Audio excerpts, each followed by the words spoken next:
So we're not going to talk about paint colors. We are here to talk about architecture. And why so? Simply because the workforce architecture that you currently have was built for a world that no longer exists, and what you can actually do about it in today's session. So let's get started. Let me start with something that may make some of you slightly uncomfortable. Every org chart in the room, including yours, is a liability. Now, before you reach for your phone to text your CHRO, let me be precise. The problem is not your people. Your people are probably excellent, and I mean it. The problem is the structure they sit inside. That structure was designed by very smart people in a different era for a world where humans were the only intelligent agents in the building. The finance team analyzed, the strategy team synthesized, the operations team coordinated. Human hands, human minds, human hours. That world ended roughly 18 months back. Because now you have agents that can synthesize a 200-page report in 40 seconds, that can identify patterns across thousands of customer interactions before your analyst has finished their morning coffee. That world has ended. The question, and the only question that matters today, is whether you have updated the blueprint. And I think I'll go ahead and answer on behalf of most of you. Not yet. And honestly, fine. You're in the right room. Let's go ahead and fix it. I want to give you two numbers. Hold both of them in your head simultaneously. First number, 60 to 70%. That is the share of current knowledge work activities that are technically automatable right now. Not in 5 years, now. McKinsey. Second number, less than 5%. That is the share of companies actually redesigning their workforce architecture to respond to this. The rest, they're running co-pilot pilots, sending teams on AI literacy workshop, writing thoughtful memos about responsible adoption. All of this is lovely, and sometimes I feel that is definitely a requirement. But none of this is architecture. The gap between these two numbers is both the biggest opportunity and the biggest risk in this room. The companies that are closing it right now are going to look back in 3 years like the companies that moved to cloud in 2012. Inevitable in retrospect, slightly embarrassing to have missed. Now, some of you will tell me why now. And I'll tell you why now, because three things happen simultaneously. And unlike most technology cycles, they don't reverse. First, agentic AI entered the workflow. The knowledge worker's core job, synthesize, analyze, recommend, is now partially executable by software. I'm not saying it's better than humans. I'm saying it exists as an option at a cost that fundamentally changes the arithmetic. Second, the cost of intelligence collapsed. The compute cost task dropped by approximately 97% between 2020 and 2025. 97%. For the first time in history, human history, intelligence is cheaper than human labor at scale. If your operating model still assumes that synthesis and analysis require a human, you are pricing in a resource that is no longer the only option. Third, and this is the one people often underestimate, first mover advantage is already compounding. The companies that redesigned their workflow in 2023 and 2024 are now 18 to 24 months ahead in institutional AI fluency. Three inflection points, ladies and gentlemen, simultaneously. That's not a trend. That's a structural break. And I want to give you a lens. Three eras of workforce architecture. Era 1, industrial. The unit of work is a task. Intelligence is in human hands. The org model is a hierarchy. Era 2, knowledge. The unit of work is a decision. Intelligence is in human minds. The org model is a matrix, functions, cross-functional teams, so on and so forth. Era 3, agentic. The unit of work is an outcome. Intelligence comes from human and AI together. The org model is a network, fluid, reconfigurable pods assembled around outcomes. And now here's our honest diagnosis. Most AI transformations right now is in era 2 companies buying era 3 tools. It's just like giving a 90s, 50s factory manager a laptop, a team collaboration app, and a cloud subscription, and expecting them to run a software company. You cannot bolt a jet engine onto a bullock cart and call it aerospace. So what does this era 3 architecture actually look like in terms of people? And that's the key topic for our discussion today. I want to introduce three new human archetypes, and I want to be precise. These are not new job titles to bolt on to your existing org chart, organization chart. These are roles that replace or fundamentally evolve existing ones, and they are needed across every function: finance, HR, ops, strategy, you name them, essentially across all of them. First archetype, orchestrators. They direct, prompt, and govern AI agents. They're the new breed of managers, not managing people doing tasks, but managing AI doing work and humans doing judgment. Second, validators. They audit, ethicize, and quality assure AI outputs. They are the organization's quality immune system. Without them, AI errors compound silently and they become crises, often expensive one. Third, integrators. They bridge AI insight to human decision making. They translate what AI surfaces into what leaders can actually act on. Critically, none of these are IT roles. And I hear this misclassification all the time. These are business roles.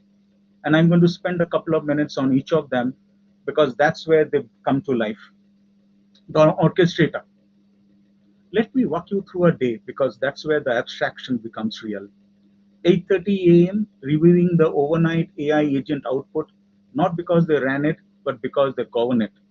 11 a.m. sprint planning, but not for a team of people, for a pod, which includes both humans and AI agents. Explicitly deciding which tasks go to the agents and which require human judgment. 1600, tuning the agent workflow after two validators rejections this week, essentially a continuous improvement loop. Notice what the person is not doing. They are not writing reports. They are not coordinating meetings. They are not chasing approvals. They are governing intelligent systems. Now, what do you hire for? Systems thinking over task execution, genuine AI fluency, not just knowing that tool, but understanding the logic, comfort with ambiguity. Three things not to do. Do not hire an AI champion without structural authority. That person will be ignored within 90 days. Do not attach this role to IT because this is not an IT role. And do not, for heaven's sake, confuse this with a project manager. This is a leadership role. The validator, the least glamorous archetype, also unambiguously the one that saves the company. 8 a.m. spot checking AI generated financial projections for hallucinated data points. They find some. 9:30 flagging a customer facing AI recommendation as biased before it ships. Pulls it wins.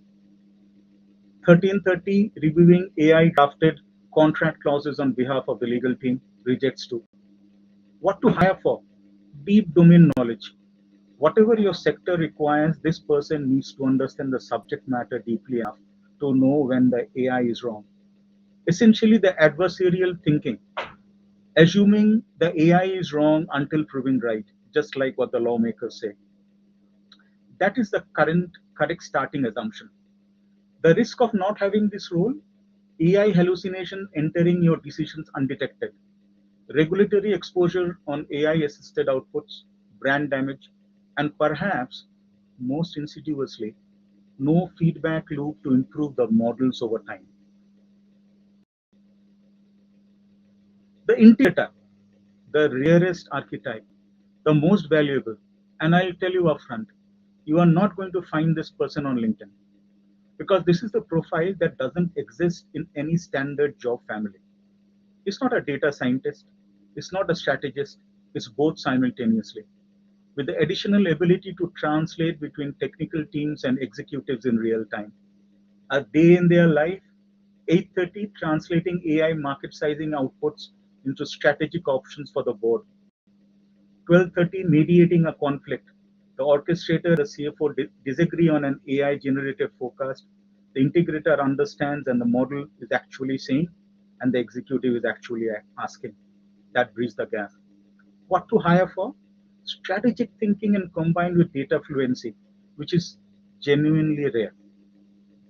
The ability to hold the so what question in every room, trust from both technical teams and executives simultaneously. Why is this the hardest hire? Because it doesn't exist today. Existing talent pipelines don't produce it. You need to develop this internally. That takes 18 to 24 months, which means some of you needed to start a year ago. But today is the next best time, as somebody has said. Now, let me pull everything together. The old model, fixed roles, fluid work. The new model, the human AI pod. The atomic unit of the agentic enterprise is not the role, it is the pod. And here's what a pod looks like. It has one fixed thing, an outcome, not a function, not a headcount allocation, an outcome. Something like the business needs to be true.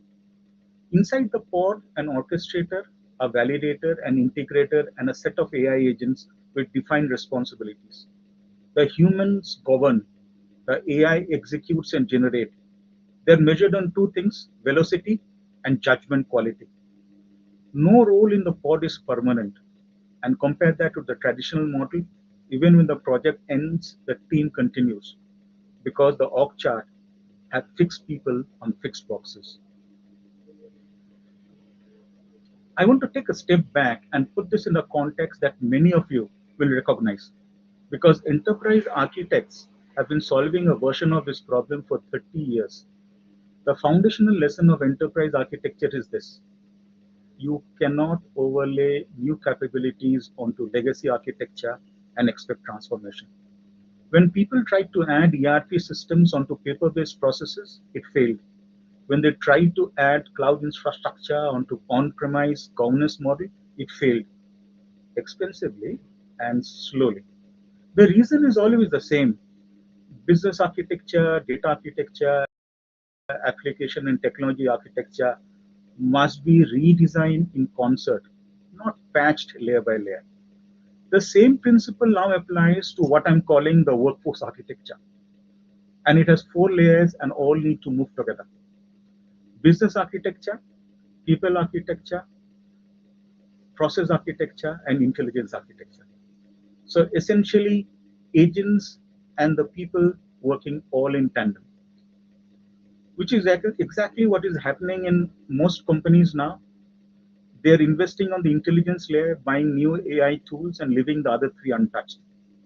That is a very expensive patch which the organizations are undergoing. And I want to show you how this looks when it's working. I'm not going to name the company, partly for confidentiality, and partly because I want to see for yourself that this and not dismiss it as well. That's a tech company or their context is different. This is the composite, real behaviors from real organization. Their org chart is no longer shows functions, it shows outcomes. Each outcome is owned by a pod. Headcount decisions are made around augmentation ratios, not targets. That single shift in language changes everything about how conversation runs in a boardroom. How are talent decisions different? The last 6 hires in the strategy functions were integrators, not analysts, not consultants, integrators. How has measurement changed? KPIs measure outcome velocity and judgment quality. The question is not whether this is possible. Companies are doing it. The question is whether you are one of them. And the slightly uncomfortable follow-up, if not, what exactly are you waiting for?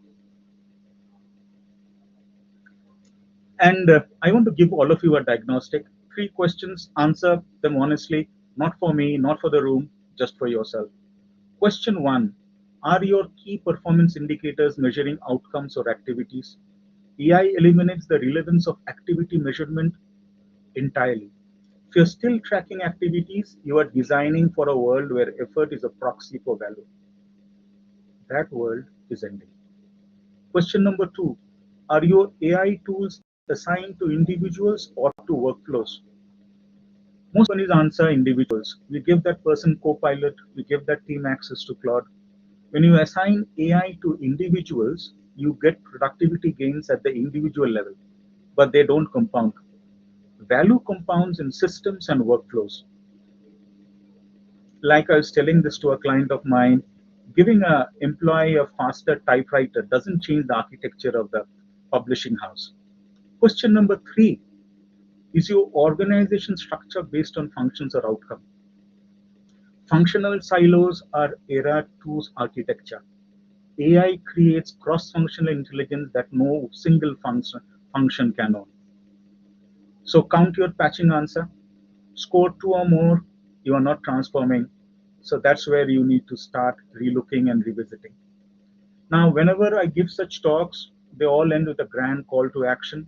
But today, I'm going to give you 3 things to do on a Monday 9 a.m. morning. No committee required, no budget, just clarity of intent. Step 1, open your org chart, print it, physical artifact. This is the map of the enterprise that you used to run. And it is the right map for era 2. It is the starting point for what comes next. Step 2, circle every role where primary output is information synthesis or coordination. Every analyst, every coordinator, every person whose main job is to gather, summarize, or route information. Stage 3, for every measure outcome your organization exists to produce, ask, do I need a human team or do I need a human pod? For some outcomes, a human team is still the right answer. For more than you currently think, the answer is a pod. The list of outcomes that need pods is your architecture backlog.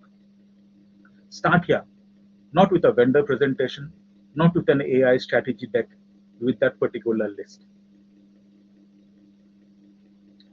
The companies, ladies and gentlemen, that will win the next decade will not be the ones with the best AI tools. Tool access is essentially a commodity at this point. Anyone with a credit card has access to the same foundation models you do. The companies that win will be the ones brave enough to do something genuinely uncomfortable, to look at an org chart that has served them well, that represents decades of thinking, investment, and culture, and rebuild it around human AI collaboration as the default, not as a pilot, not as an experiment, as an architecture. That is hard. It requires a lot of conviction. It requires explaining to people that their role is evolving. But here's the thing, the companies doing it are not struggling, they are accelerating. And the gap between them and everyone else is widening every quarter. Let me show you how a capability build will look like. Layer 1 is foundational. You cannot skip this. You need to map where AI can take specific tasks off the human plate. Layer 2 is governance. This is non-negotiable. Layer 3 is execution. This is where the 3 archetypes that I was mentioning earlier actually show up in your pods and start making decisions together. Layer 4 is the culture shift. And this is the longest pole in the tent.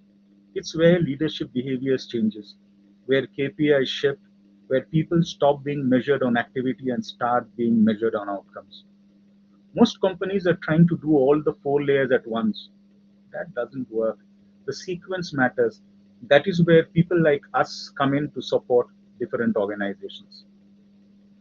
And this is the realistic plan, 90 days plan, not a 10-year vision. Week 1 and 2, you are in design mode. Weeks 3 and 4, you move to selection. You cannot train an orchestrator into 2 weeks. You need the person, same with validators. Week 5 through 8, you are actually running the pods. Sprints, AI agents doing the work, humans governing. Week 9 to 12, the measurements come alive. You have actual velocity data. That week 8 decision points is crucial. If it works, you scale to 5, maybe 10 pods. Either way, by week 12, you exactly know where you are further down the road. And let me be direct. Even if you do those capability build, and even if you do it sequentially, you need to take care of the risks that build up. Risk number one, hallucination at scale. Most companies are shipping AI output without zero checks. Don't be that organization. Risk number two, compliance exposure. Your regulators have not seen agentic AI at scale in your domain. They will have questions about how decisions are being made, about what happens when an AI recommendation is wrong. Have those conversations now before something breaks. Risk three is organizational resistance. People are anxious about agentic AI. You need to be honest. Some roles will evolve, some will change shape, but the human AI pod model creates more meaningful work, not less. Risk number four, cultural regression. Mark my word, I'm saying regression, going back. The moment the company comes under pressure, a bad quarter, a crisis, managers will tend to go back to what they know. Faster decisions, stricter hierarchy, clear authority. Your KPI structure has to be inflexible. Inflexible. Not flexibility, not adaptability, inflexible. Make outcome measurement not negotiable. Now, summing this up, what are the different metrics that a person needs to follow? Velocity is first. You are measuring outcomes moving faster, essentially cycle time. How long does it take a pod to deliver a decision? From deciding, thinking, we need to know, to we decided, that should drop 50% or more, because AI agents run parallel work that humans did sequentially. Judgment quality is the second metric. How often do executives actually accept the AI recommendations after a validator sign off? And post decision rates, error rates, are the decisions getting better? Human engagement is the third one. How much of an orchestrator's time is actually spent governing versus doing execution work? Culture is the slowest moving metric, but the most important. Are you making KPI decisions based on outcomes? Have you had honest conversations about role evolution? 6 months on, give yourself 6 months. And if all these four metrics don't turn green or shades of green, you need to go back to your drawing board once again. Now you have a practical list. You have an org structure, you have your orchestrator pool. These people exist in your organization. Your validator pool is usually easier to identify. These are the domain experts. I would suggest you start with a pilot, something that matters, but not your biggest key risk transformation. That comes later. Pick something medium complexity that you can actually measure. And one critical decision for Monday, who owns this? Not owns AI strategy, owns the pod architecture. Someone with business authority, not committee approval needed. And I want to leave you with one final thought. The companies that win the next decade will not be the ones with the best AI tools. Tool access is commoditized. Anyone, as I was telling you earlier, with a credit card can access the same models that I and you do. The companies that win the ones that will be brave enough to do something genuinely uncomfortable, to look at an org chart that has served them well, that represent decades of investment and culture, and tear it up and rebuild it around human AI collaboration as the default. not as a pilot, not as a nice to have, as an architecture. That is hard. It requires a lot of conviction. It requires explaining to people that their role is evolving. But the companies doing it right now, they're not struggling, they are accelerating. And the gap between them and everyone else is widening every quarter. The question is not whether this will happen. It will. The question is whether he will lead it or whether he will react to it. And the answer to this question is due for everyone watching this session on Monday morning. So let's debate this. I'm genuinely interested in hearing your thoughts about the concept that I just now shared. What you think, what could get us in the right place, and what could actually derail the entire process. So over to you, Mr. Abdul.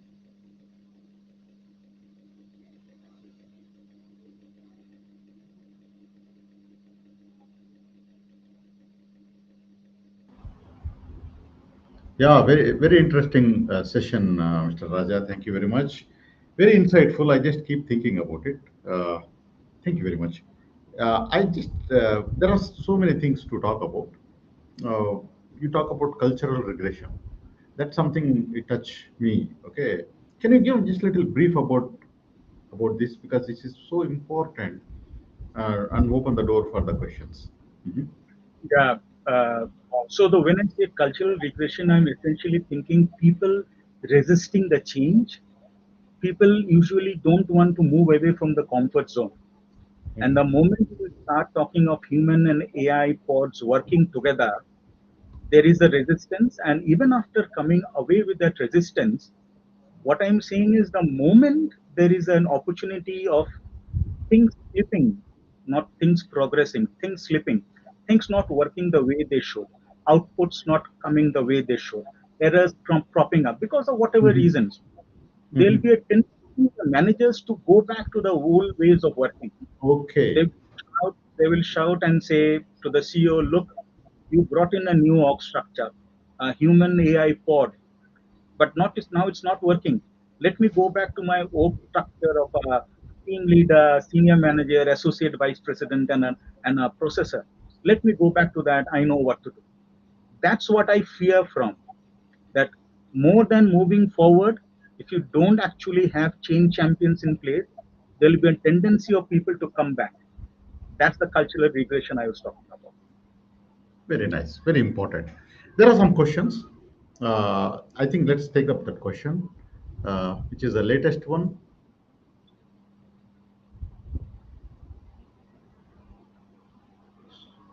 So the question is, I was wondering if this framework is real and companies are already doing it. Why haven't we seen more public case studies? Yeah, the reason you will not see public case studies is because the CEOs don't want to go and show their playbook. But what you will hear is you should start listening to different analyst calls. And somewhere or the other, you will see people start talking of decisions being made faster. You will hear of velocity. Watch out for those phrases, for those keywords. That means they are doing that experiments of changing the structure at the back Mhm. end, Mhm. and they're Mhm. slowly evolving day in, day out. And they keep it confidential. They don't disclose Absolutely. and it is Absolutely. evolved, and and it's very important. The confidentiality is more most important thing now than ever. Okay, because everything is Correct. open now. The moment it goes to any LLM kind of thing, it will become a bigger problem for everybody. So confidentiality is the biggest problem now, especially because of this large language models. Sir, I have one question. You rightly said that measure the outcomes, not the actions. Okay, so you consistently promoted that. So how does that, when we have any strategy, process, or measure, or whatever we call it? Okay, so we have something called lead measures and lag measures. Okay, Correct. so lag measures is something which will display after you complete the task. So anything like financial measure, the profitability is the whatever. So what about the lead? So because you have to have some lead measures so that it will drive the lag measures. Is that same thing or different? Mhm. Can you throw a light on that? Fantastic, fantastic point. So leading and lagging indicators are the core function for any performance indicator design. The old formula y is equal to fx, output is a function of multiple x's, is what everybody who has run operations in whatever shape or form would have taught themselves in. This is similar, very similar. But the only thing what I'm telling is, you're rather than measuring tasks, you need to start defining the outcome. Rather than saying so many invoices getting processed, so many calls getting monitored, you need to say what is the business value that you generate. That is the output, that is the why. And against that, what are the different x1, x2 to xn is what you need to Mhm. start thinking. That is a total paradigm change in the way you will Mhm. designing work, which only few of us are doing today. Mhm. Mhm. So I think this will enforce the automation as much as possible, the productivity increase, and then it will challenge the status quo to improve the performance of individuals as a whole. Absolutely. I think that's very relevant point. Yeah. So any more questions? Humans resist change without clarity on the way. Yeah. So this is another question. So what kind of roles should we be looking in the present scenario, Mr. Raja, specifically in So, financial sector? Mhm. so it's not about the roles in a particular sector, and I would say financial sector is unique. But before I come to the financial sector, let me give you an overlay of all the sectors. The three archetypes that I touched upon are here for real. That's the way our work will gravitate towards. So the middle management layer, which can be an orchestrator because they have tons of experience, that's where they come in. For a financial sector, which is so closely knit into the regulatory uh, framework, regulatory fabric, this is a fantastic place for us to start this human AI pod experiment. And I'll tell you why. Because of the regulatory framework, the moment you have an human AI pod interacting, gives you an absolutely clear audit trail. Take that to your regulator and show him or her how we have come up with an output, and they'll be very happy. Why is it not happening? Because the organizations are doing it themselves, getting worried what will the regulator say.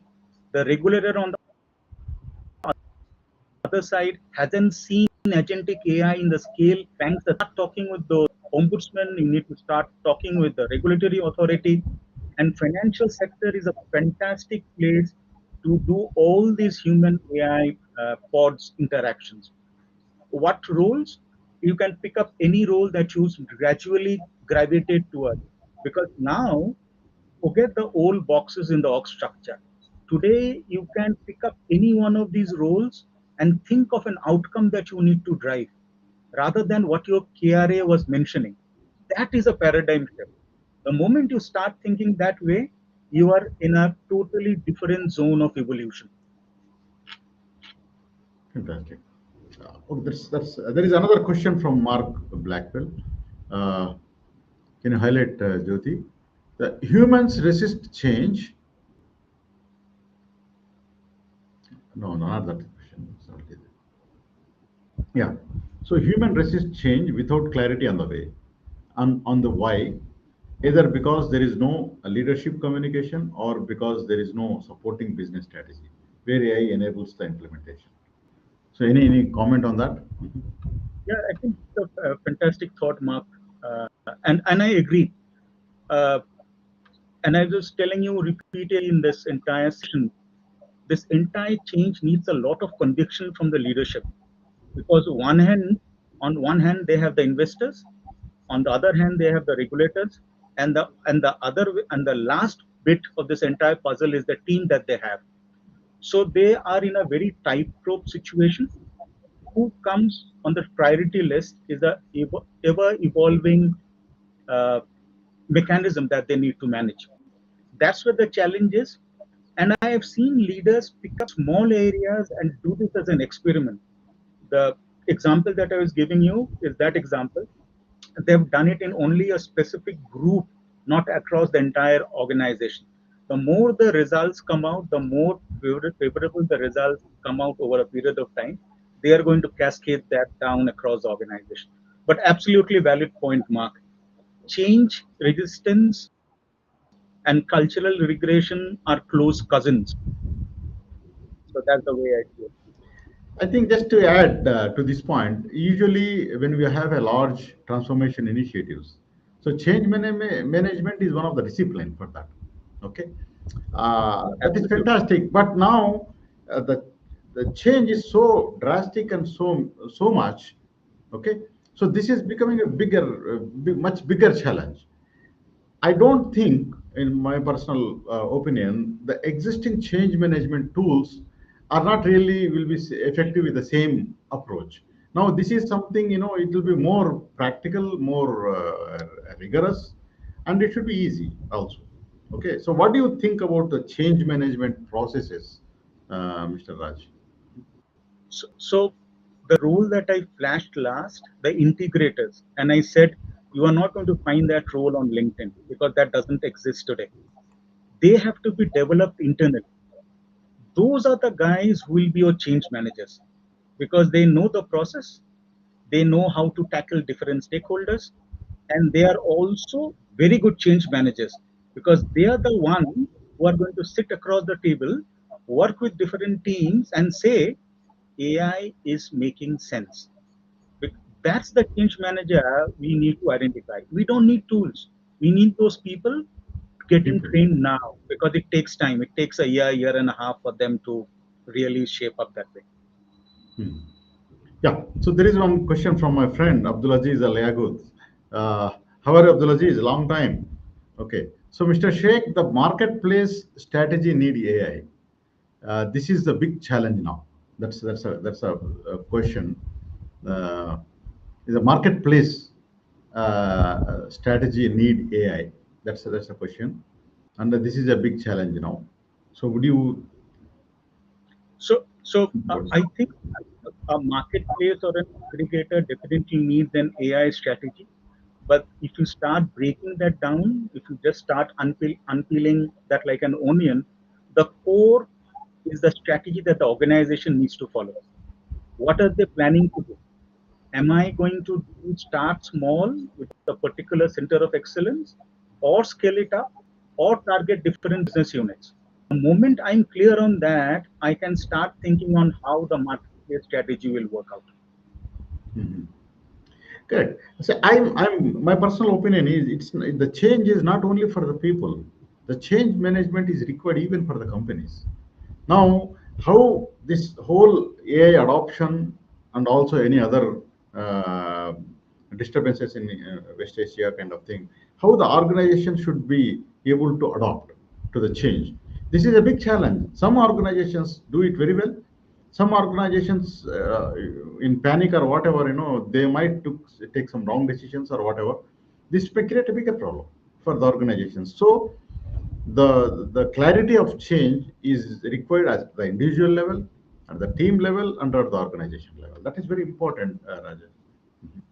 Absolutely, Abdulji.